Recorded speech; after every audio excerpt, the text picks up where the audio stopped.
దేవుని స్తోత్రం దేవుడు గత ఆదివారం నుంచి ఈ ఆదివారం వరకు దేవుడు కాచకుండా దేవుని స్తోత్రం చెప్తాం. హల్లెలూయా.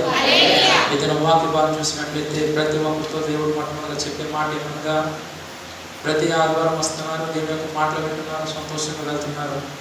కాబట్టి దేవుడు అంటున్న మాట ఏంటంటే, మొట్టమొదటిగా ఎవరైతే నమ్మిక కలిగి దేవుని దగ్గర విధేయతగా లోబడి ప్రార్థన చేస్తారో వారి దేవుడు ఇప్పుడు కూడా విడిచిపెట్టినట్టున్నాడు. కాబట్టి ఈ దినాన వచ్చిన ప్రతి ఒక్కరితో మరలా దేవుడు చెప్పే మాట ఏంటంటే, భయముతో భక్తితో ఎప్పుడైతే మీరు దేవుని యొక్క మాట వింటూ దేవుని యొక్క అడుగులో నడుస్తూ అలాగే ఆయన ఇచ్చిన ప్రతి దేవుడు తీసుకుని దాన్ని విడిచిపెట్టకుండా ఆ దేవుడు నాకు సాయం చేస్తున్నాడు కనుక నేను ఎక్కువగా మొరపెడతానని చెప్పి ఒక తీర్మానం చేసుకుని ఇప్పుడు కూడా సాగిపోయినట్లయితే దేవుడు దీవించడమే కాకుండా ఇంకా ఉన్నతమైన స్థితిలో పెడతాడు. దేవుని స్తోత్రం కనుక ఏదైనా వాక్యం చూసినట్లయితే ఎప్పుడైతే మనం దేవుని దగ్గర ప్రార్థన చేస్తున్నామో, ఎప్పుడైతే దేవుని యొక్క అడుగు జాడలో నడవాలనుకుంటున్నామో, ఎప్పుడైతే ఆయన యొక్క దీవెన ఆశీర్వాదం కోసం ఎదురు చూస్తున్నామో, దేవుడు అంటున్నాడు అప్పుడు ఆయన యొక్క దీవెన ఆయన యొక్క ఆశీర్వాదం ఎప్పుడు వస్తుందంటే ప్రార్థన చేయాలా, దేవుడు చెప్పే మాటలు వినాలా, ఆయన అక్కడగా నడాలా. చివరిగా ఆయన మనతో ఎప్పుడైతే మాట్లాడుతున్నాడో ఆ మాట్లాడక ముందు నుంచి కూడా నా చేయవలసిన పని ఏంటంటే, నాతో దేవుడు ఎప్పుడు మాట్లాడతాడా, లేకపోతే నా దేవుడు ఎప్పుడు నా స్వరము నేను వింటానా అని చెప్పి ఎప్పుడైతే మనం దానికోసం ఆశ కలిగి ఎప్పుడైతే ప్రార్థన చేస్తామో, దేవుని యొక్క దీవెన అనగా దేవుని యొక్క కృప అనే ఆశీర్వాదం మనకి ఎలా దొరుకుతుందో చూద్దాం. మొదట చూసినట్లయితే పేతురు రాసిన పత్రిక 5వ అధ్యాయము 5వ వచనం, పేజీ నెంబర్ 216. 5వ అధ్యాయము 5వ వచనం. మీరు పెద్దలకు లోబడి ఉండుడి. మీరందరూ ఎదుటివాని ఎడల దీన మనస్సులను వస్త్రం ధరించుకొని మిమ్మల్ని అలంకరించుకొనుడి. దేవుడు అహంకారులను ఎదిరించి దీనులకు కృప అనుగ్రహించును. ఇక్కడ చూసినట్లయితే 4వ వచనం కూడా చదువుతాం చూడండి. ప్రధాన కాపరి ప్రత్యక్షమైనప్పుడు మీరు వాడబారని మహిమ కిరీటం పొందుదురు. దేవుని బిడ్డలారా, ఎవరైతే దేవుని దగ్గర ప్రార్థన చేస్తున్నారో, ఎవరైతే దేవుని దగ్గర విధేయత కలిగి ఉన్నారో, ఎవరైతే దేవుని యొక్క మాట వింటున్నారో వారితో దేవుడు చెప్పే మాట ఏంటంటే, ప్రధాన కాపరి ప్రత్యక్షమైనప్పుడు దేవుడు మొట్టమొదటిగా సేవకుడిగా నాకు దేవుడు మొట్టమొదటిగా పేరు పెట్టింది ఏంటంటే ప్రధాన యాజకుడు అన్నాడు. అలాగే నా తర్వాత అనగా ఇంకా ఎంతమంది అయితే ఉన్నారో వాళ్ళందరినీ కూడా దీవించడానికి పరలోక రాజు నుంచి దేవుడు వస్తాడు. దేవుడి స్తోత్రం కలగాక ఆయన యొక్క ప్రధాన కాపరి ఎవరైతే భూమి మీద దేవుడిని ప్రార్థన చేస్తున్నారో, ఎవరైతే దేవుని ప్రార్థన చేస్తూ ఆయనకు దీవెన కోసం, ఆయనకు ఆశీర్వాదం కోసము, అలాగే వారికి వచ్చిన ప్రతి ఇబ్బంది నుంచి కూడా విధులు పొందాలని చెప్పి ఎవరైతే కోరుకుంటున్నారో వారంట మొట్టమొదటిగా వారి జీవితం సరి చేసుకుని దేవుడిని తిరుగుతున్నారో, ప్రధాన కాపరి ప్రత్యక్షమైనప్పుడు మీరు వాడబారని మహిమ కిరీటం పొందుతారు. దీనికి అర్థం ఏంటంటే, వాడబారనంటే ఎప్పుడు కూడా చెక్కు చెరనుంది. దేవుని స్తోత్రం కలగాక బంగారం ఉన్నది కొద్ది దినాలు వాడతారు, వాడిన తర్వాత దానికి ఏదన్నా బాగోలేనట్లయితే, అది నచ్చకపోయినట్లయితే మనం ఏం చేస్తాం, కంసాల వాడికి తీసుకెళ్ళి దాన్ని కరిగించి దాన్ని మరలా మీకు నచ్చినట్టుగా చేసుకుంటారు. కానీ ఇక్కడ దేవుడు ఏమంటాడంటే, ఆయన ఇచ్చిన కిరీటం అంట ఎప్పుడు కూడా మారదు, మార్పు చెందదు. దేవుని స్తోత్రం కలగాక ఆ కిరీటం మనం పొందాలంటే మనం ప్రాముఖ్యంగా చేయడం పని ఏంటంటే, మందిరం రావడం ద్వారా 50% మార్పులు పొందుతున్నాం. తర్వాత ఆయన చెప్పే మాటను వినాలా, ఆయనకు లోబడాలా. ఈ లోకంలో ప్రజలు చేసే పని ఏంటంటే, మేము దేవుని మాట వింటున్నాం, దేవుడికి లోబడుతున్నాం అన్నట్టుగా చూపిస్తారు. కానీ పైకి చూసినట్లయితే వారు ఎలా ఉన్నప్పుడు కూడా లోపల చూసినట్లయితే ఎదటివాడు కనబడదు, కానీ పరలోక రాజ్యం దేవుడు తెలుసు. జాగ్రత్తగా గమనించండి. ఇందాక నేను చిన్నపిల్లలతో మాట్లాడాను. వారితో దేవుడు చెప్పిన మాట ఏంటంటే, మీరు ఉంటారు, మీరు కూర్చున్నప్పుడు మీరు బాగానే ఉన్నారు, మీతో మంచిగా ఉంటారు. మీరు తిరిగి ఆ ప్రదేశం విడిచిపెట్టినప్పుడు వేరొక వారు వచ్చినప్పుడు వారు చెప్పే మాట ఏంటంటే, వీరు మంచివారు కాదు, వీరు చెడ్డవారు. వారు మంచిగా ఉన్నప్పుడు కూడా చెడ్డ మాటలు పలికేవారు. కాబట్టి దేవుడు అంటున్నాడు, ఈ లోకంలో జీవించే ప్రతి ఒక్క వ్యక్తితో దేవుడు చెప్పే మాట ఏంటంటే, ఎదుటి వాడిని మనము ప్రేమించకపోయినా, సహాయం చేయకపోయినా, కానీ చిట్ట చివరి దేవుడు ఏమంటున్నాడంటే, ఎదటి వాడిని బాధ పెట్టద్దు అన్నాడు. దేవుని స్తోత్రం కాక సేవకుడుగా నేను చెప్పే మాట ఏంటంటే, ఈ లోకంలో స్త్రీ పురుషులు అనే వారు ఉన్నారు. వారిని దేవుడు భూమి మీద పంపించినప్పుడు ఒకటే మాట చెప్పి ఉన్నాడు, మీకు ఏదైతే అవసరం ఉందో ప్రతిదీ కూడా నేను ఇస్తా అన్నాడు. కానీ శత్రువు అనేవాడు అవ్వ ద్వారా అనేకమైన ఇబ్బందులు పెట్టి చివరికి ఆదాము ఏ యొక్క బాధను భరించకుండా చక్కనైన పొలంలో పంట వేయకుండా ఏదైతే ఫలాలు ఉన్నాయో శ్రేష్టమైనవి తినడానికి దేవుడు సాయం చేసినాడు. కానీ ఆ రోజున ఆ శత్రువు అనే వాడు ఏదైతే మాట చెప్పడం ద్వారా ఆదాము పొందలేని ఇబ్బంది, ఆదాము భరించలేని కష్టము వచ్చినప్పుడు దేవుడు అంటున్న మాట ఏంటంటే, నా కుమారుడు ఇప్పుడు వరకు కూడా నేను ఇచ్చింది తీసుకున్నావు, కానీ నీ కష్టాచితము నువ్వు చెమట కార్చి భూమిని సేద్యపరిచి దాని ద్వారా వచ్చే పంటను తింటా ఉన్నావు. కానీ మొట్టమొదటి దేవుడు చేసిన పని ఏంటంటే అవేమి చెప్పలేదు, నేను ఇచ్చిన దాన్ని నువ్వు శ్రేష్టంగా తినమన్నాడు. ఇది నాన్న దేవుడు అంటున్న మాట ఏంటంటే, నీకు మహిమ కిరీటము, దేవుడు ఇచ్చే కిరీటము, మార్పు లేని కిరీటము నువ్వు పొందాలంటే నీ జీవితకాల ప్రయాణంలో నీ బంధువులు కావచ్చు, స్నేహితులు కావచ్చు, నీకు దగ్గరకు వచ్చి ఏదైనా మాట చెప్పినప్పుడు అది మంచిదో కాదో తెలుసుకుని నీ జీవితానికి అది బాగుంటుందా లేదని తెలుసుకుని మనం ఏం చేయాలంటే మొట్టమొదటిగా చేయడం పని ఏంటంటే దేవుడికి ప్రార్థన చేయాలి. దేవుడికి స్తోత్రం కనుక అలా ప్రార్థన చేయకుండా వారు చెప్పి ఉన్నారు కదా, బాగుందా కదా అని చెప్పి మనం ముందుకు పోయినప్పుడు ఆ లోకం ఉన్న వారి యొక్క పక్కన ఎలా ఉంటుందంటే, వారు ఆ బాధపడి ఉన్నారు, ఆ కష్టం పడి ఉన్నారు, పక్కవారు కూడా అదే పడాలనుకునేవారు కూడా ఉంటారు. కానీ దేవుడు అంటున్నాడు, ఆ కష్టం నుంచి నేను తప్పించాలంటే మొట్టమొదటి చేయవలసింది ఏంటంటే ప్రార్థన. ఆ ప్రార్థన చేస్తున్న నీవు నీ బంధువులు కావచ్చు, స్నేహితులు కావచ్చు, వారి మధ్యలో శత్రువు దూడి నిన్ను బాధ పెట్టాలనుకున్నప్పుడు కూడా మనం చేసే ప్రార్థన, దేవుడు చేసే గొప్ప కార్యం ఏంటంటే నిన్ను అందులోంచి తప్పిస్తాడు. దేవుడు స్తోత్రం కలుగాక. తప్పించి దేవుడు ఏమంటాడంటే, ఆ తప్పించడమే కాకుండా ఈ కిరీటం పొందాలంటే ప్రతి విషయంలో కూడా నమ్మకం ఉండాలి. దేవుడికి ఇచ్చే విషయంలో కావచ్చు, ప్రార్థన చేసే విషయం కావచ్చు, ప్రతి దాంట్లో ఏదైతే దేవునికి ఇష్టకరమైనది ఉందో అన్నట్లో మనం మొదటి స్థానంలో ఎప్పుడైతే ఉంటావో దేవుడు నీకు మహిమ కిరీటం ఇస్తాడు. ఇచ్చిన తర్వాత చదువుదాం 5వ వచనం. చిన్నదారా మీరు పెద్దలకు లోబడి. ఇక్కడ ఎవరైతే చిన్న బిడ్డలు ఉన్నారో వారితో దేవుడు చెప్తున్న మాట ఏమంటే, నీ తల్లిదండ్రులు ఎంతైతే దేవుని దగ్గర ప్రార్థన చేస్తున్నారో, నీ తల్లి కావచ్చు, తండ్రి కావచ్చు, ఎంతైతే కన్నీరు కాచి దేవుని దగ్గర ప్రార్థన చేస్తున్నారో ఆ ప్రార్థన విన్న దేవుడు వారిలోంచి వచ్చిన మిమ్మల్ని కూడా చేయమంటుంది. ఏంటంటే ప్రార్థన చేయడమే కాకుండా నీ తల్లిదండ్రి ఎలాగైతే నన్ను ప్రేమించి ఆయన ఇచ్చే దీవెన ఎలాగైతే పొందుతున్నారో అదే దీవెన ఆశీర్వాదం కూడా మీరు పొందాలంటే మీ తల్లిదండ్రులకు నేను ఏదైతే నేర్పిస్తున్నానో మీరు కూడా అదే నేర్చుకోవాలి. కాబట్టి మీ తల్లిదండ్రులు భయపడమని చెప్పిన దేవుని స్తోత్రం కలంగా. స్కూల్లో పిల్లలు వెళ్తారు, కాలేజీకి వెళ్తారు, నేను బాగానే చదువుతున్నాను కదా, నేను బాగా ఉన్నాను కదా అని చెప్పి టీచర్ మాట వినకపోతే టీచర్ ఊరుకుంటుందా?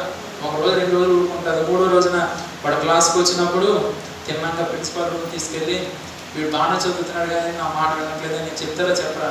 అదే రీతిగా దేవుడు అంటున్నాడు, నీ తల్లిదండ్రులు మిమ్మల్ని చూసి మీరు దేవుని యొక్క మాట పక్కన పెట్టి, లేకపోతే తల్లిదండ్రుల మాట పక్కన పెట్టినప్పుడు కూడా తల్లిదండ్రులు కనుక మిమ్మల్ని క్షమించి పర్లేదే నా బిడ్డలే కదా అనుకోవచ్చు. కానీ దేవుడు అంటున్నాడు, ఇక మీదట దేవుడికి ఎంతైతే భయపడుతున్నారో నీ తల్లిదండ్రులు కూడా అదే రీతిగా భయపడమన్నాడు. దేవుని స్తోత్రం కనుక ఎప్పుడైతే భయంతో భక్తితో నువ్వు జీవిస్తావో నీకు రావాల్సిన దీవెన కంట రెట్టింపైన దీవెన మొట్టమొదటిగా నీ తల్లిదండ్రులకు ఇస్తాడు. వారి నుంచి మీరు వచ్చినారు కనుక మీరు అడగక ముందే నీ తల్లిదండ్రులు ఎలాగైతే సహాయం చేస్తారో దేవుడు కూడా ఇదేనా అంటున్నాడు. పరలోక రాజ్యం నుంచి నా బిడ్డలారా దుఃఖపడద్దు, బాధపడద్దు, మీకు ఇచ్చిన బిడ్డల్ని నేను ఉన్నతమైన స్థానంలో పెడతాను అన్నాడు. దేవుని స్తోత్రం కనుక రాత్రికాల సమయంలో ఫోన్లో మాట్లాడినప్పుడు నాతో మొన్న చెప్పిన మాట, మా బిడ్డల కోసం కూడా ప్రార్థన చేయమని చెప్పినప్పుడు ఆ సమయంలోనే ప్రార్థన చేస్తున్నాను, ఉపవాసం ఉండి ప్రార్థన చేస్తున్నాను. ఉదయం 9 గంటలు మొదలుపెట్టి రాత్రి వరకు కూడా నేను ఉపవాసం ఉండి దేవుని దగ్గర ప్రార్థన చేసినప్పుడు ఒక్కొక్కరికి ఫోన్ చేస్తున్నాను, ఒక పక్కన ప్రార్థన చేస్తున్నాను. దేవుడు నాకు చెప్పిన మంచి మాట ఏంటంటే, వారికి ఎంతైతే దేవుడు కృప కావాలో, వారికి ఎంతైతే దీవెన కావాలో, వారి హృదయంలో ఏదైతే తలంపు ఉందో ఆ తలంపు నుంచి బయటికి రావడానికి వారికి ఎంతైతే దేవుడు చెప్పాలో ప్రతి విషయం కూడా వారికి చెప్పినప్పుడు వారు ఎంతగానో సంతోషించిన దేవుని స్తోత్రం కనుక. ప్రియమైన దేవుని బిడ్డలారా, నేను సేవకుగా చెప్పేది ఏంటంటే, తల్లిదండ్రులుగా మీరు ఎంతైతే దేవుని దగ్గర మొరపెడుతూ మీకున్న స్థాయిలో ఇంకా మర్చిపోయి మీరు చేసే మంచి పని ఏంటంటే, నా బిడ్డలు ఇంకా ఉన్నతమైన స్థితిలో రావాలా, నేను ఈ దినాన్ని తినకపోయినా పర్లేదు, నా బిడ్డలు తినాలా అనే రీతిగా ప్రతి ఒక్క తల్లిదండ్రులు కూడా వారికి ఎంత లేకపోయినప్పుడు కూడా వారి బిడ్డల కోసం చూస్తారు. కానీ దినాన్ని సేవకుడుగా దేవుడు చెప్పే మాట ఏంటంటే, మీరు ఎంతైతే ప్రయాసపడి వారిని ఒక స్థానంలో పెట్టాలని కోరుకుంటున్నారో వారికంటే ముందుగా పరలోక రాజ్యంలో దేవుడు వారి కోసం ఒక ప్రణాళిక దాచిపెట్టిన దేవుని స్తోత్రం కనుక ఆ దాచిపెట్టిన దానిని జరగడానికి కొంత సమయం పడుతుంది. ఆ ఆ సమయం కోసం మనం ఎప్పుడైతే వేచి ఎదురు చూస్తామో అందులో ఉన్న ఫలితాన్ని మనం పొందుతాం. దేవుని స్తోత్రం కనుక అలా కాకుండా రాత్రి అవుతుంది, పగలు అవుతుంది, పగలు ఇంకా అవ్వలేదని చెప్పేసి కళ్ళు తెలుసుకుని ఒక గంట సేపు చూస్తే పొద్దున అయిపోతుందా? నాకు సమయం అవుతానే ఉదయం అవుతుంది, సమయం అవుతానే రాత్రి అవుతుంది. అదే రీతిగా దేవుడు అంటున్న మాట ఏంటంటే, మీకు ఇచ్చిన వాగ్దానం దేవుడు నెరవేరుస్తాడు. మీరు వచ్చిన బిడ్డలను కూడా దీవించడమే కాకుండా మీరు పొందిన ఆశీర్వాదం కంట రెట్టింపు ఆశీర్వాదం దేవుడు ఇస్తున్నాడు. నటున్న దేవుని బిడ్డలారా, ఒకటే మాట ఈ వాక్య భాగంలో 5వ వచనంలో చెప్తున్నాడు, చిన్న పిల్లలారా మీ తల్లిదండ్రుల మాట వినమన్నాడు. తర్వాత మీరందరూ ఎదుటి వాని ఎడల దీన మనసు అనే వస్త్రం ధరించుకొని మిమ్మల్ని అలంకరించుకొని ఎప్పుడైతే మీరు తగ్గింపు కలిగిన హృదయం కలిగి ప్రతి ఒక్క ఎవరైనా నీ బంధువులు కావచ్చు, నీ స్నేహితులు కావచ్చు, నీ పని చేసేవారు కావచ్చు, ప్రతి ఒక్కరూ కూడా ఈ లోకంలో కొంతమంది పప్పుబడేవారు ఉంటారు, కొంతమంది మంచి హృదయం కలిగి ఉంటారు. ఇంకా చివరిగా చూసినట్లయితే ప్రతి ఒక్కరు కూడా ప్రేమించే మనుషులు ఉంటారు. కానీ దేవుడు అంటున్నాడు, నీ ముందున భయంకరమైన కోపంతో ఉన్న వ్యక్తులైనప్పుడు కూడా నీవు చేసే ప్రార్థన బట్టి వాడిని నువ్వు ప్రేమించే హృదయం దేవునికి ఇస్తాను. దేవుని స్తోత్రం కనుక ఆ ప్రేమించే హృదయం కోసం మరలా నేను చదువుతున్నాను ఏమంటే, మీరందరూ ఎదుటి వాని ఎడల దీన మనసు అనే వస్త్రం. ఎప్పుడైతే నీ జీవితకాలం ప్రయాణంలో నువ్వు మంచి హృదయం కలిగి ఉంటున్నావో ఎదుటి వాడి పట్ల కూడా నీవు మంచి ప్రేమ చూపించే వ్యక్తిగా, స్త్రీగా, పురుషుగా ఉంటావు. అందుకే దేవుడు అంటున్నాడు, మంచి దీన మనసైన వస్త్రం. దీన మనసు అనే దానికి అర్థం ఏంటంటే, మనలో ఉన్న బాధ, మనలో ఉన్న కష్టం అంతా కూడా దేవుడు తీర్చిన తర్వాత అదే బాధ ఎలటవాడు పడుతున్నప్పుడు మనం చేయడం పని ఏంటంటే, కొన్ని పడితే పని వాడు నావాడు కాదు కదా అని చెప్పి దేవుడికి సేవకుడుగా చెప్పే మాట ఏంటంటే, వాడిని విడిచిపెట్టద్దు.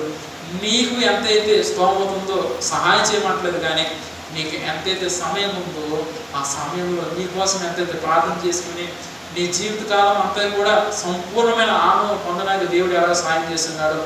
ఎదటివాడు పడుతున్న బాధ కోసం కూడా దయచేసి ప్రార్థన చేసినట్లయితే ఆ ప్రార్థన విన్న దేవుడు నిన్ను దీవిస్తాడు, వారిని కూడా దీవిస్తాడు. దేవుడి స్తోత్రం కరంగా.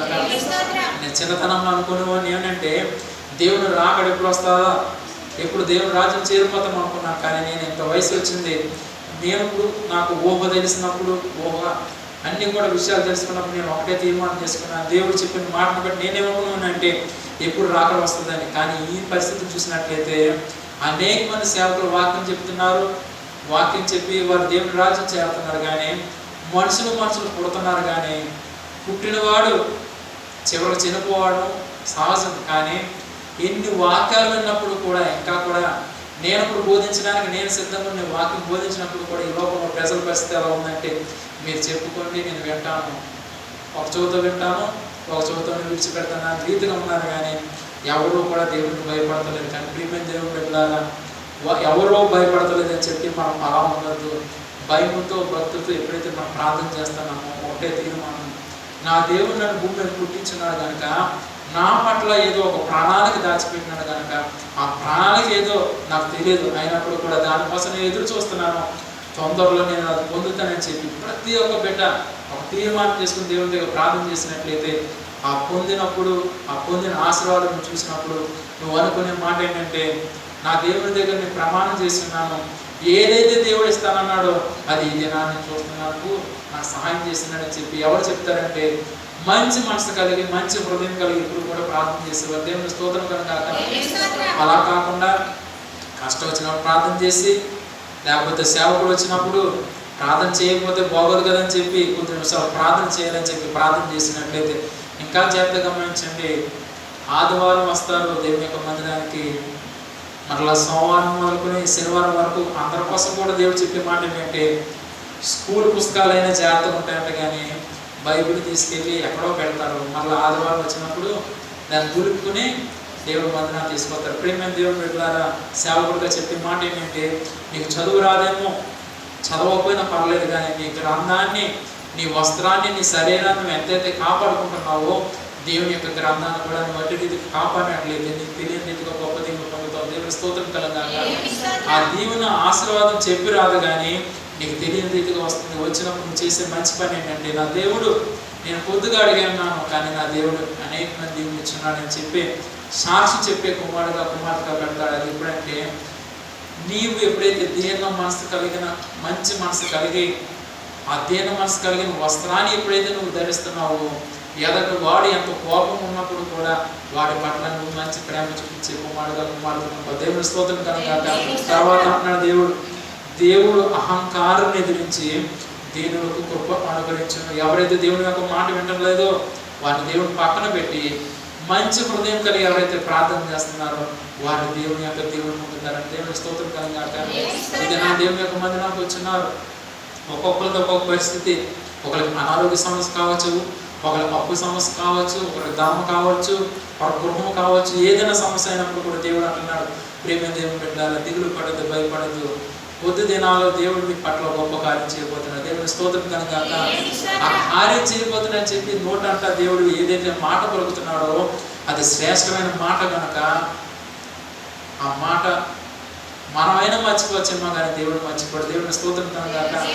గత ఆదివారం చూసినట్లయితే దేవుడు చెప్పి ఉన్నాడు, భయంకరమైన అగ్ని ప్రమాదం జరుగుతుందని దేవుడు చెప్పి ఉన్నాడు.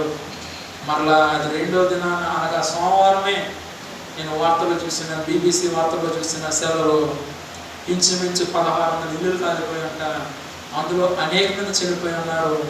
దాని అర్థం ఏంటంటే దేవుడు ముందట వారం చెప్పి ఉన్నాడు, ముందు రోజు చెప్పి ఉన్నాడు, మరుసటి రోజు జరిగిపోయింది. కానీ దేవుడు ప్రియమైన దేవుని బిడ్డలు ఒకటే మీరు ఊహించుకొని ప్రతి నిమిషం కూడా ప్రార్థన చేసే విషయం ఏంటంటే సేవకుడి ద్వారా నువ్వు ఏదైతే మాట పలికిస్తున్నావో అది నెరవేరుతుంది కనుక మా కోసం కూడా మాట్లాడాలని చెప్పి మీరు ఎప్పుడైతే ప్రార్థన చేస్తున్నారో ప్రతి ఒక్కరు కూడా దేవుడు దీవిస్తారు. దేవుని స్తోత్రం కనుక.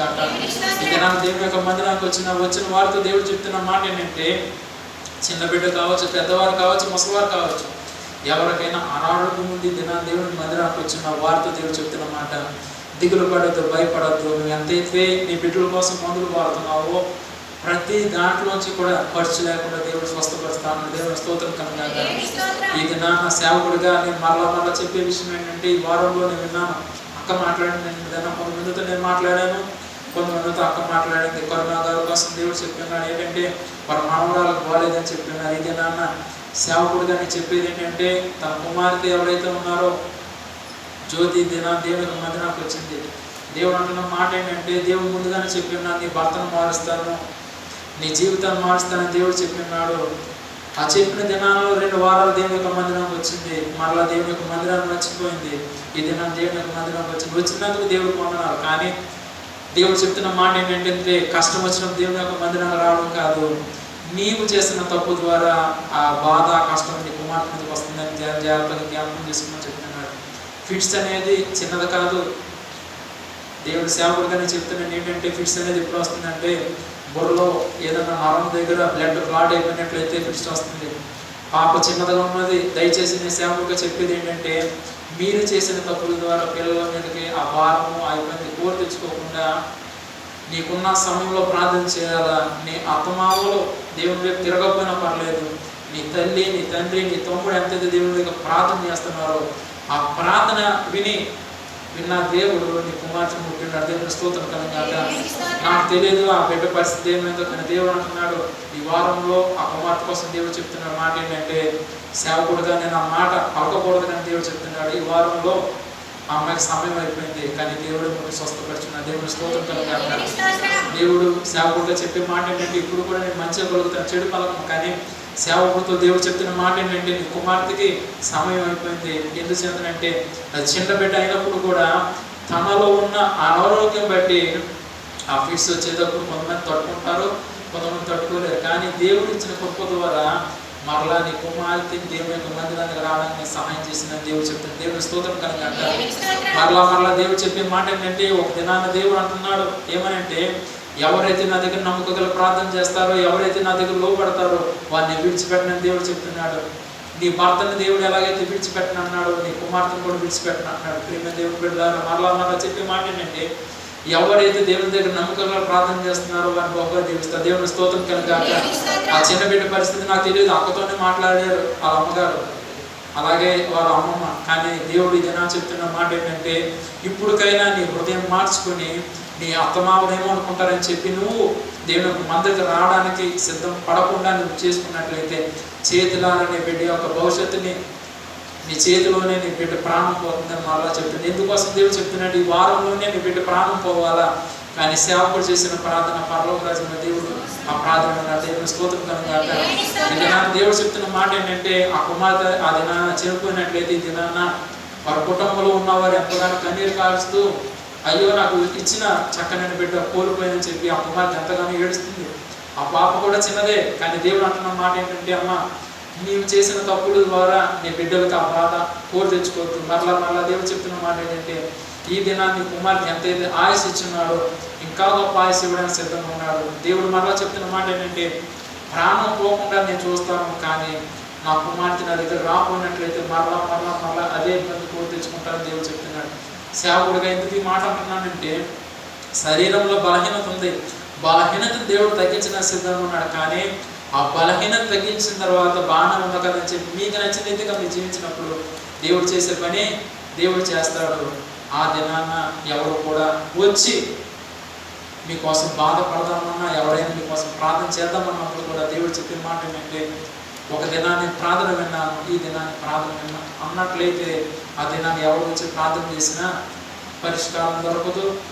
ఆ సమయం కోల్పోయినప్పుడు ఎవరు కూడా నీకు సహాయం చేయరు. కనుక సేవకుడిగానే చెప్తున్నాను, ఈ దినాన్ని దేవుని యొక్క మందిరానికి వచ్చినావు, నీ తమ్ముడు నీ తల్లి ఎలాగైతే వచ్చినారో అదే రీతిగా నీకు సమయం ఉన్నప్పుడు ప్రార్థన చేయడం. రెండవది, నీకున్న సమయాన్ని విడిచిపెట్టకుండా ఆదివారం ఏదో రీతిగా నా తల్లి దగ్గర నేను వెళ్తానని చెప్పి నీ పాపను పట్టుకుని దేవుని మందిరానికి ఒక కొద్దిసేపు వచ్చి కూర్చో. దేవుడు అంటున్నాడు ఆ పాపకి ఏదైతే అనారోగ్యం ఉందో తొందరలో దేవుడు పడతా అన్నాడు. దేవుని స్తోత్రం కనుక మరలా సేవకుడి ద్వారా చెప్తున్న మాట ఏంటంటే ఈ దేవుని ప్రేమించడమే కాకుండా నీ కుమార్తెను దీవిస్తా అన్నాడు. మరలా సేవకుడితోనే మాట చెప్తున్నాడు, ఇక మీదట ఎప్పుడు కూడా నీకున్న సమయాన్ని ఓదాపరచుకుని ప్రార్థన చేయి.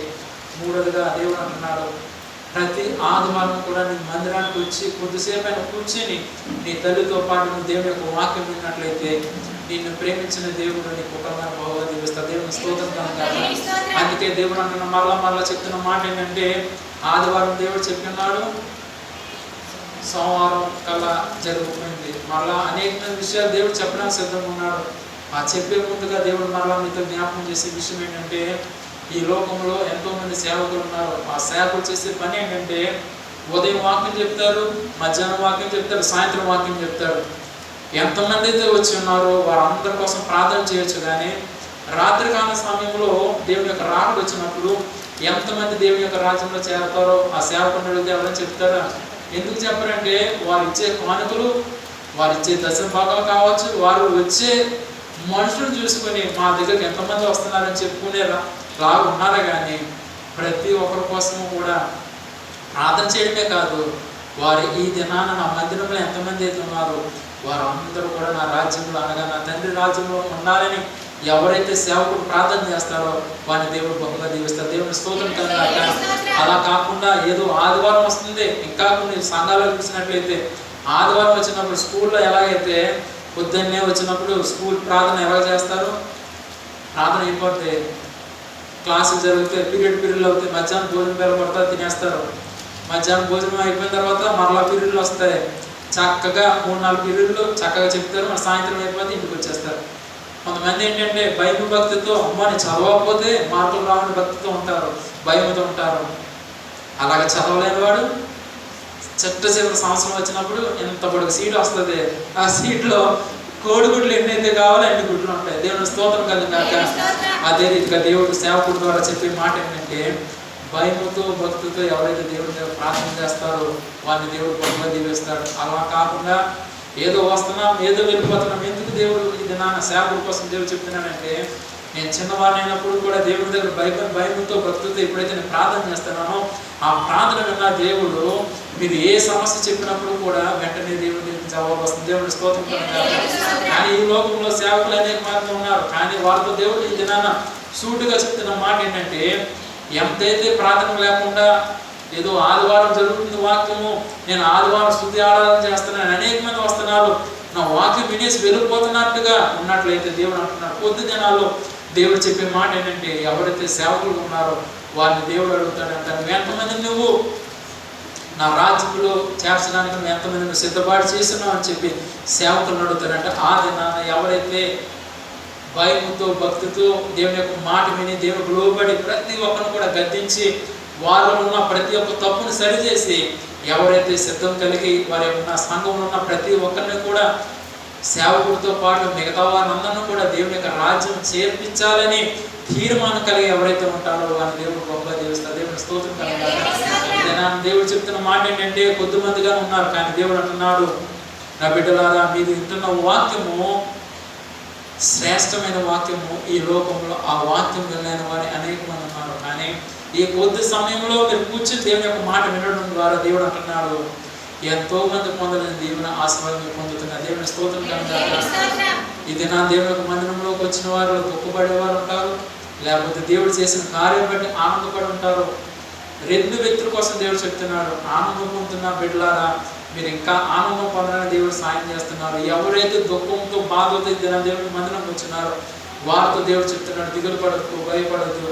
ఆనందం పొందే వారు ఎంతైతే సంతోషంతో ఉన్నారో నీవు కూడా అదే సంతోషం చూస్తావు అన్నాడు. దేవుని స్తోత్రం కనుక మరలా దేవుడు సేవకుల ద్వారా చెప్పే మాట ఏంటంటే, నిన్నటి వరకు కూడా నువ్వు ఎంతో కన్నీరు కాచి నా దేవా నాకు సహాయం రావట్లేదు, ఎవరు వస్తారు నాకు సహాయం చేస్తారని చెప్పి నువ్వు కన్నీరు కాచొచ్చు. కానీ ఇదేనా అంటున్నాడు, ఎవరు వచ్చి సహాయం చేయడం కాదు, నేను నాకు పరలోక ద్వారాలను పోతున్నాను.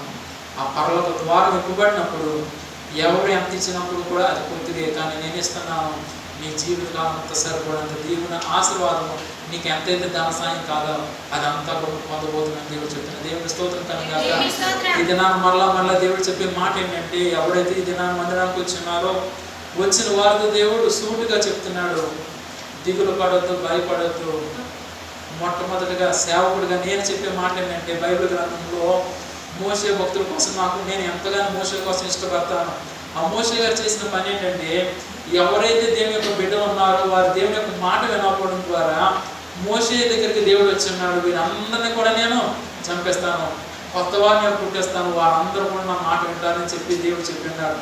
చెప్పినప్పుడు దేవుడు మరలా చెప్పే మాట ఒకటే, అదేనా అన్నాడు దేవుడు, నేను ఇవందరూ హతమారుస్తానప్పుడు మోషే ఒకటే మాట అన్నాడు, ఏమనంటే, దేవా ఇంతమంది ఉన్నారు కదా వీళ్ళందరినీ కూడా క్షమించి వీరిని మనసు మార్చి మరలా రేపు తిరగడానికి సహాయం చేయమని చెప్పినప్పుడు దేవుడు కోపంతో ఉన్న దేవుడు ఏం చేస్తున్నాడంటే, కోపపడకుండా మరలా వాళ్ళందరినీ ప్రేమించి దీవించిన దేవుని స్తోత్రం కనుక ఈ దినాన్ని సేవకుడుగా నేను కూడా చేసే పని ఒకటే ఏంటంటే, ఎవరైతే బైబిల్ లేకుండా భక్తి లేకుండా వారికి నచ్చిన రీతిలో జీవిస్తున్నారో వారిని శిక్షించడానికి, వారిని పరీక్షించడానికి, వారిలో ఉన్న తప్పులు సరిచేయడానికి దేవుడు ముందుకు వచ్చినప్పుడు కూడా దేవుడు అంటున్నాడు, సేవకుడు ద్వారా నా కుమారుడా నువ్వు చేస్తున్న ప్రార్థన వింటున్నావు కనుక వారికి ఇబ్బంది నుంచి నేను బయటకు తెప్పిస్తున్నాను. దేవుని స్తోత్రం కనుక ఇక మీదట దేవుడిని బాధ పెట్టే కుమార్తెగా ఉండదు. ఆయన్ని ప్రేమిస్తూ ఆయనలో ఉన్న దేవుని తీసుకుంటూ ఆయనలో ఉన్న ఆశీర్వాదం తీసుకుంటూ మరలా దేవుడు చెప్తున్న గొప్ప మాట ఏంటంటే, ఈ దినాన్న పరిశుద్ధాత్మ దేవుడు చెప్తున్నాడు, గత వారు చెప్తున్నాడు అనేకమైన విషయాలు.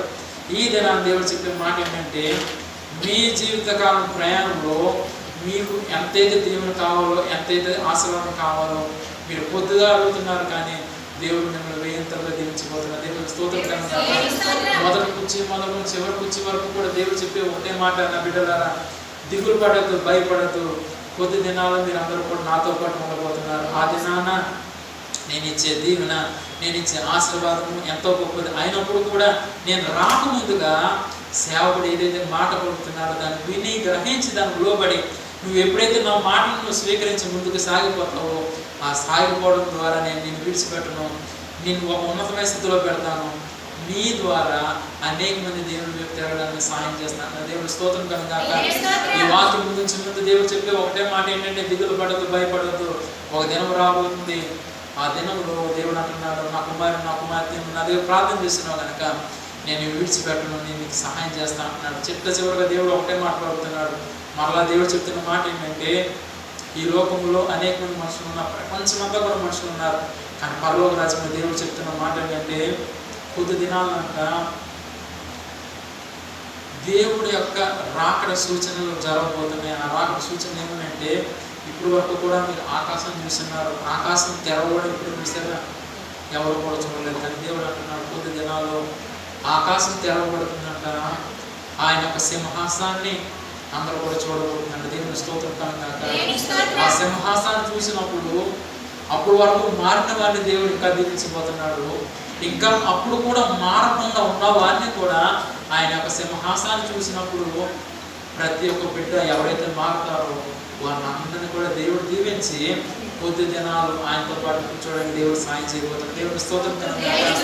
ఆయన సింహాసనం బంగారం సింహాసనము, ఆయన చుట్టూ కూడా దేవుని యొక్క దూతలు ఉన్నాయి.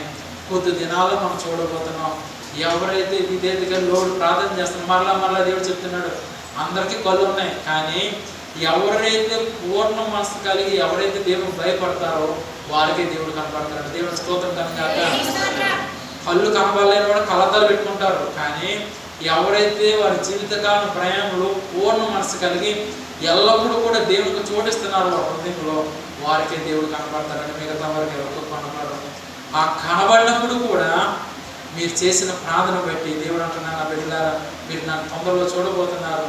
చూడటమే కాకుండా పరిశుద్ధాత్మ దేవుడు చెప్తున్నాడు, ఆయన దగ్గర ఒక దండం ఉందంట, ఒక కర్ర లాంటిది ఉందంట.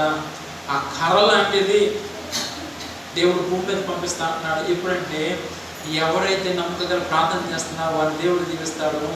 అప్పుడు కూడా దేవుడి యొక్క మాట వినకుండా దేవునికి లోపడకుండా ఉన్నట్లయితే ఆ దండం అనేది ఎప్పుడైతే భూమి మీదకి వస్తుందో దేవుడు మొదలు పెడతాడంట తన పనిని. ఎవరైతే దేవుని యొక్క మాట వినలేదో దేవునికి లోపడలేదో వాళ్ళని అందరినీ కూడా సరి చేసేది పని. దేవుని స్తోత్రం కలుగుగాక. అది కూడా ఎవరు చూస్తారు? భయంతో భక్తితో ఉన్న వారు చూస్తారు. వారు దేవుని యొక్క చూసినప్పుడు వారు చెప్పే మాట ఏంటంటే పక్కవాడు కనపడదు. వీరు కనబడినప్పుడు వీరు చెప్పే మాటలు పక్కవాడు చూసినప్పుడు వీరికి ఏదో వచ్చేసింది అనుకుంటారండి. కానీ ఒకరు కాదు, ఇద్దరు కాదు, ఈ భూమి మీద ఎంతమంది అయితే ఉన్నారో మంచి వారు ఉన్నారో వారందరికీ కనబడినప్పుడు ఒకటో చెప్పే మాట వినకపోయినా పర్లేదు, కానీ అనేక మంది చెప్పినప్పుడు వారు ఆ మాట విన్నప్పుడు వారు తెలుసుకునే పని ఏంటంటే వారు అంటారంటప్పుడు, నేను ఇప్పుడు వరకు కూడా నా సమయాన్ని వృధాపరుచున్నాను, మీరు సమయాన్ని సద్వినియోగం చేసుకుని మీ దేవుడిని చూస్తున్నారు, ఒకసారి నాకు దేవుడు ఏదైనా ఛాన్స్ ఇస్తారని చెప్పి మేము అడుగుతారు. ఒకే మాట చెప్పమంటున్నా దేవుడు, అదే నాన్న మమ్మల్ని ప్రేమించిన దేవుడు నిన్ను కూడా ప్రేమించిన సిద్ధంగా ఉన్నాడు. ఈ దినమైన మార్పు కలిగినట్లయితే సేవకుడిగా నేను ఏదే మాట చెప్తున్నానో మీరు చూసినప్పుడు మీ పక్కవాడికి ఆ మాట చెప్పినప్పుడు దేవుడు అంటున్నాడు, మిమ్మల్ని ప్రేమించిన దేవుడు వారిని కూడా ప్రేమిస్తాడు. దేవుని స్తోత్రం కనుక. ఆ ప్రేమించినప్పుడు కూడా మనుషులు మాట వినకపోయినట్లయితే అప్పుడు దేవుని దగ్గర నుంచి దండం వస్తుంది. ఇప్పుడు చూస్తున్నారు, కరోనాలు చూస్తున్నారు, అనేక మంది మేసాలు చూస్తున్నారు, భూకంపాలు చూస్తున్నారు. తర్వాత ఏమవుతుందో మనకు తెలియదు. అవన్నీ కూడా మనం చూడబోతాం. చూసినప్పుడు స్వచ్ఛమైన జీవితం కలిగి మంచి హృదయం కలిగి శ్రేష్టమైన మనసు కలిగి ఎవరైతే ఉంటే దేవుని దగ్గర ప్రార్థన చేస్తారో వాళ్ళందరినీ కూడా దేవుడు దీవిస్తాడు. మిగతా వారందరూ కూడా భయంకరమైన కష్టాలు పొందుతారు. వారితో పాటు ఉంటాం కానీ మన కష్టాలు పొందాం. కానీ దేవుడు అంటున్నాడు, ఆ కష్టం పొందుతున్న వ్యక్తి కోసం ప్రార్థన చేయండి, నేను మీ ప్రార్థన పెట్టాను. దేవుని స్తోత్రం కనుక. ఆయన దండం ఎలాంటిదంటే ప్రతి ఒక్కరిని కూడా దీవించడానికి దేవుడు సిద్ధంగా ఉన్నాడు, కానీ ఎవరిని కూడా శిక్షించడానికి దేవుడికి ఇష్టం లేదు. ఆయన శిక్షించడు, కానీ మనుషుల యొక్క ప్రవర్తన మారవడం ద్వారా ఆయన ఒక దండం వచ్చి ప్రతి ఒక్కరిని కూడా సరి చేయబోతుంది. ఆ సరి చేసే సమయం కొద్ది దినాలు ఉంది. ఆ సరి చేసే సమయంలో మనం ఉండొద్దు, ముందుగానే మనం సరి చేయబడదాం. అనేక మంది దేవుడు పొందాం. ఆ సరి చేయబడి వారి కోసం కూడా ప్రార్థన చేద్దాం. మరలా ఒకటే మాట దేవుడు జ్ఞాపకం చేస్తాను, నేను చదువుతూ వింటున్నాను. ఏంటంటే కొద్ది దినాలు అంట పేదవాడు ఉన్నవాడు ఉన్నతమైన స్థితిలో వెళ్తాడంట, ఉన్నతమైన స్థితిలో ఉన్నవాడు ఇంకా ఉన్నతమైన స్థితిలోకి వెళ్తాడు. దేవుడి స్తోత్రం కనుక. అది ఎప్పుడు జరుగుతుందంటే దేవుని దగ్గర ప్రార్థన చేసేవాడు భయంతో భక్తులతో దేవుని దగ్గర ఎవరైతే ప్రార్థన చేస్తారో, ఇది నాన్న సేవకుడు ద్వారా ఏదైతే మాట పలుకుతున్నారో ఆ మాట వినడానికి నా కుమారుడు జకరియా ఇది నన్ను దేవుని యొక్క మందిరంలోకి వచ్చిన దేవునితో మాట్లాడుతున్నాడు, నేను కళ్ళు మూసుకుని ప్రార్థన చేస్తున్నాను, వాక్యం వింటున్నాను, వాక్యం బోధిస్తున్నాను, దేవుడు నాతో చెప్తున్న మాట ఏంటంటే, మా కుమారుడా నీ ఇంటిలో ఎంతైతే ఇబ్బంది ఉందో దేవుడు చూస్తున్నాడు. కొద్ది దినాల్లో నువ్వు ఎంతైతే కోరుకుంటున్నావు దీవెన దానికంటే రెట్టిపోయిన దేవుని నీకు ఇవ్వబోతున్నాడు. దేవుడు స్తోత్రం కనుక. నీ బంధువులు స్నేహితులు నేను విడిచిపెట్టచ్చు, తల్లిదండ్రులుగా నీ భార్య నువ్వు నీ కుమారుడు నీ కుమార్తె ఇంట్లో కూర్చొని ఎన్నో దినాలు ఏడ్చిన రోజులు ఉన్నాయి. అది నేను చూడలేదు, పరలోక రాజుని దేవుడు చూస్తున్నాడు. ఆ కష్టకాలంలో నిన్ను ఎవరు కూడా ఓదార్చడానికి ఎవరు కూడా రాలేదు, కానీ ఒకటే మాట దేవుడు అంటున్నాడు, దిగులు పడకు, భయపడకు, కొద్ది దినాల్లో నీకు ఏదైతే అవసరం ఉందో అవన్నీ కూడా దేవుడు తీర్చబోతున్నాడు. దేవుని స్తోత్రం కనుక. నేను మాట చెప్తున్నాను, కానీ నేను ఏడుస్తున్నాను కాదు, కానీ పరలోక రాజ్యంలో దేవుడిని చూసి ఏడుస్తున్నాడు. ఎందుకంటే కష్టకాలం ఉన్నప్పుడు నీ దగ్గరికి ఎవరు కూడా రాలేదు. కానీ దేవుడు అంటున్నాడు, దిగులు పడద్దు, భయపడద్దు. ఒకటే మాట, కన్నీటితో దేవుడు చెప్తున్న మాట ఏంటంటే, కొద్ది దినాల్లో నీవు చూడలేనంత ఆశీర్వాదం ఏంటంటే, ఇప్పటి వరకు కూడా నీ చేతిలో బంగారం ఉండొచ్చు, కొనుక్కోవచ్చు కొద్ది కొద్దిగా, కానీ దేవుడు అంటున్నాడు, నేను ఇంకా పెట్టుకోలేనంత బంగారం దేవుడు నీకు ఇవ్వబోతున్నాడు. రెండోదిగా, నీ బిడ్డల పట్ల ఇప్పటి వరకు కూడా కొద్ది కార్యాలు జరిగి ఉన్నాయి, కానీ కొద్ది రోజుల్లో దేవుడు అంటున్నాడు, ఆ కార్యాలు చూసినప్పుడు నువ్వు ఆనందించబడుతున్నావు. నీ బంధువులు స్నేహితులు కూడా చూసినప్పుడు అంటారు, నువ్వు ఇంతవరకు కూడా ఇంత స్థితిలో ఉంటావేమో అనుకోకుండా మేము నేను దూరం పెట్టి ఉన్నాం, కానీ నీ దేవుడు చాలా గొప్పవాడనే మాట నీవు అనడం కాదు, వారు అనడానికి దేవుడు సాయం చేయబోతున్నాడు. మరలా దేవుడు చెప్తున్నాడు, ఇక్కడ మీరు నలుగురుగానే ఉన్నారు, నీ కుటుంబం అంతా కూడా ఒకసారి ప్రాంతం ఉండొచ్చు, కానీ దేవుడు ఇదన్నా చెప్తున్నాడు, వారైనా నేను విడిచిపెట్టొచ్చేమో కానీ నీ కుమార్తెని మిమ్మల్ని ఇద్దరు కూడా దేవుడు విడిచిపెట్టినాడు. దేవుడు స్తోత్రం కలగాలి. ఒకటే మాట దేవుడు సేవకుడుగా చెప్పే మాట ఏంటంటే, నీ బిడ్డలు చిన్నవారే అయినప్పుడు కూడా వారు ఎంతో నమ్మకం కలిగి దేవుడి దగ్గర ప్రార్థన చేస్తూ నా దేవుడు ఎప్పుడు కార్యం చేస్తానని చెప్పి ఎదురు చూస్తూ ఉన్నారు. కానీ దేవుడు ఇది చెప్తున్నాడు, నీ బిడ్డలు ఎంతైతే ఎదురు చూస్తున్నారో దానికంటే ముందుగా దేవుడు అంటున్నాడు, నీకు ఎంతైతే కావాల్సిందో ప్రతిదీ కూడా ఇస్తాను. దేవుడు స్తోత్రం కలగాలి. దిగులు పడదు, భయపడదు. వారి కుటుంబం కోసమే కాదు, ప్రతి ఒక్క కుటుంబం కోసం దేవుడు చెప్తున్నాడు, నీవు కాచిన కన్నీరంతా కూడా దేవుని యొక్క గుడిలో నింపబడి ఉన్నది. ప్రతి ఒక్కరి ప్రార్థన, ప్రతి ఒక్క కన్నీరు దేవుడు సేవకుడితో దేవుడు చెప్పే మాట ఏంటంటే, దిగులు పడదు, భయపడదు. పొద్దు దినాల్లో వారి కుటుంబం కోసం ఎంతైతే ఆశీర్వాదం పొందుతున్నారో ప్రతి ఒక్క కుటుంబం కూడా అదే ఆశీర్వాదం పొందడానికి దేవుడు సాయం చేయబోతున్నారు. దేవుడు స్తోత్రం కలగాక. అది ఒకరు కాదు, ఇద్దరు కాదు, వచ్చిన వారందరూ కూడా మరలా దేవుడు చెప్పే మాట ఏంటంటే, నా కుమారుడా, నీవు ఇప్పుడు వరకు కూడా ఉద్యోగం చేస్తున్నావు, కానీ కొద్ది రోజుల్లో దేవుడు చెప్పే మాట ఏంటంటే, నీకు మంచి కారు ఇవ్వడమే కాకుండా నీవు నీ కారుకి యజమానులుగా ఉంటావు. కొద్ది దినాలు దేవుడు చెప్తున్నాడు, పని చేస్తున్న ఆఫీసులో కొద్ది దినాల్లో పని చేయబోతున్నావు. నీవు ఇప్పుడు వరకు కూడా ఒక కారు దగ్గర పని చేస్తున్నావు, కానీ దేవుడు అంటున్నాడు, నీకు మొట్టమొదటి ఒక కారు ఇస్తాను. ఆ కారు తర్వాత దేవుడు బయలుపరుస్తున్న విషయం ఏంటంటే, ఇప్పుడు వరకు కూడా నువ్వు పనివాడుగా పనిచేస్తున్నావు, కొద్ది దినాల్లో దేవుడిని యజమానుడిగా చేసి అనేకమైన కార్లు నీకు ఇచ్చి దేవుడు అంటున్నాడు, పరలోక రాజ్యంలో దేవుడు ద్వారం తెలుస్తున్నాడు, నీకు మొట్టమొదటి కారు ఇస్తా అన్నాడు. తర్వాత అనేకమైన కార్లు ఇచ్చి అనేక మంది వాళ్ళకి యజమానుగా నేను చేయబోతున్నా. దేవుడు స్తోత్రం కనుక. దేవుడు చెప్పినాడు, మొట్టమొదటిగా నీ కారు ఇస్తా అన్నాడు. తర్వాత అనేకమైన కార్లు, ఎన్నో కార్లు నాకు తెలియదు కానీ అనేకమైన కార్లు అంటున్నాడు దేవుడు. అన్ని కార్లు ఇచ్చి నిన్ను ఒక అధికారిగా పెద్దగా పెట్టి వారందరూ కూడా పోషించడానికి నీ చేతుల ద్వారా అనేక మందికి డబ్బులు ఇవ్వడానికి దేవుడు సాయం చేయబోతున్నారు. కొద్ది దినాల్లో, ఇంకా సమయం లేదు, చాలా కొద్ది సమయం, నీకు దేవుడు మొట్టమొదటి కారు ఇవ్వబోతున్నాడు. ఆ కారు ఇచ్చిన తర్వాత నీకు దేవుడు చేసే పని ఏంటంటే, ఇప్పుడు వరకు కూడా నువ్వు కష్టపడి పని చేస్తున్నావు, ఆ పనిలో ఉండగానే దేవుడిని చేసే కార్యం ఏంటంటే, నేను అంచెంచెలుగా నిన్ను ఒక ఉన్నతమైన స్థాయిలో తీసుకెళ్ళి అనేక మందికి నువ్వు సహాయం చేసే బిడ్డగా, అనగా ఏంటంటే నువ్వు ఏదైతే పని చేస్తున్నావో ఆ పనిలోనే అనేక మంది కార్లు కొనబోతున్నావు. దేవుడి సాయం ద్వారా అనేక మందిని పనివారిని మేము పోషించబోతున్నాం. దేవుడి స్తోత్రం కనుక. ఈ దినాన్న నలుగురుగా ఉండి మీరు ఎంతో కష్టపడుతున్నారు, కానీ దేవుడు అంటున్నాడు, ఒక దినం రాబోతుంది మీ నలుగురే ఒక ఉన్నతమైన స్థాయిలో ఉండడమే కాకుండా దేవుడు అంటున్నాడు, మీరు నా కుమారుడు జకరియా, దేవుడు అంటున్నాడు, నేను ఒక యజమానుడిగా నీ కుమారుడితో ఒక యజమానుడిలాగా చేయబోతున్నాను. నీ బిడ్డలు ఆ దినాన్ని చెప్పే మాట ఏంటంటే, నా దేవుడు ఆ దినాన్ని చెప్పి అన్నాడు, ఈ దినాన్ని నేను చూస్తున్నానని చెప్పి ఒక దినం రాబోతుంది, ఆ దినాన్ని చెప్పబోతుంది. దేవుడు స్తోత్రం కనుక. మరలా దేవుడు పలికే మాట ఏంటంటే, వస్తున్న ప్రతి ఒక్కరితో దేవుడు చెప్తున్నాడు, నా బిడ్డలారా, ఇప్పుడు వరకు కూడా నేను దిగులు పడి ఉన్నాను, బాధపడి ఉన్నాను. దేవుడు అంటున్నాడు, దిగులు పడద్దు, బాధపడద్దు. కొద్ది దినాల్లో నువ్వు ఎంతైతే అడుగుతున్నావో దానికన్నా రెట్టింపులని దేవుడు ఇవ్వబోతున్నాడు. దేవుడు స్తోత్రం కనుక. మరలా దేవుడు చెప్పే మాట ఏంటంటే, సేవకుడి ద్వారా ఏదైతే మాట పలుకుతున్నాడో అది కొద్ది దినాలు జరగడం కాదు, కానీ మీకు ఉదాహరణగా దేవుడు చెప్తున్నాడు. ఆదివారం చెప్తున్నాడు, అది సోమవారం జరిగిపోయింది. ఈ దినాన్ని దేవుడు సేవకుడి ద్వారా చెప్పే మాట ఏంటంటే, ఇంత సమయం అంత సమయం లేదు, తొందరలోనే ప్రతి ఒక్క కుటుంబంలో గొప్ప దీవెన పొందబోతున్నారు. దేవుడు స్తోత్రం కనుక. ఆ దీవెన చిన్నది కాదు, ఎంతో మంది పొందలేనంత ఆశీర్వాదం దేవుడికి ఇవ్వబోతున్నారు. దేవుడి స్తోత్రం కనుక. నేను ఈ మాట ముగించే ముందు పరలోక రాజ్యంలో దేవుడు చెప్పే మాట ఏంటంటే, పరలోక రాజ్యంలో ఎంతైతే ఆనందం ఉందో, ఎంతైతే సంతోషం ఉందో, పరలోక రాజ్యం చేరకుంటే ఈ భూమి మీద నువ్వు ఆనందం పొందుతానని దేవుడు చెప్తున్నాడు. ఆ ఆనందం పొంది కొద్దిగా క్రికెట్లో ట్రైల్ వాళ్ళు అంటారు, అలాగా ట్రైల్ దేవుడు నీకు ఆనందం సంతోషం భూమి మీద చూపిస్తాడు.